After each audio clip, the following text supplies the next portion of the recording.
এইখানে হচ্ছে এসটিভিএস এর ছাইগুলো এখানে জড়ো করে, দেখছো এখানে কত গাড়ি আছে। এই বাবা, লোকটা দেখো কি করছে, দেখো হাইবাটার উপরে চাপে দেখো কাজ করছে। এই হচ্ছে ছাইগুলো এখানে এখানে এনে জড়ো করছে। এদের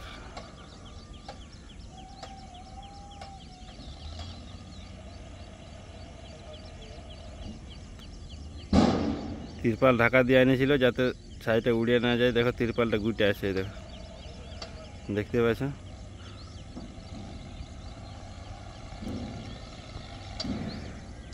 এই দেখো এই রাস্তাটা হয়ে এটা হয়ে জোরটা পার হয়।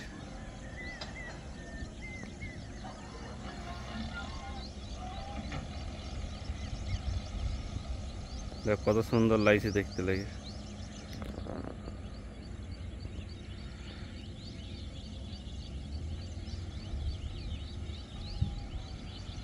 এই দেখো ওস্তাদ চেপে গেল, এবার ছাইটা খালি করবে, খালাসিটাও নামে গেল।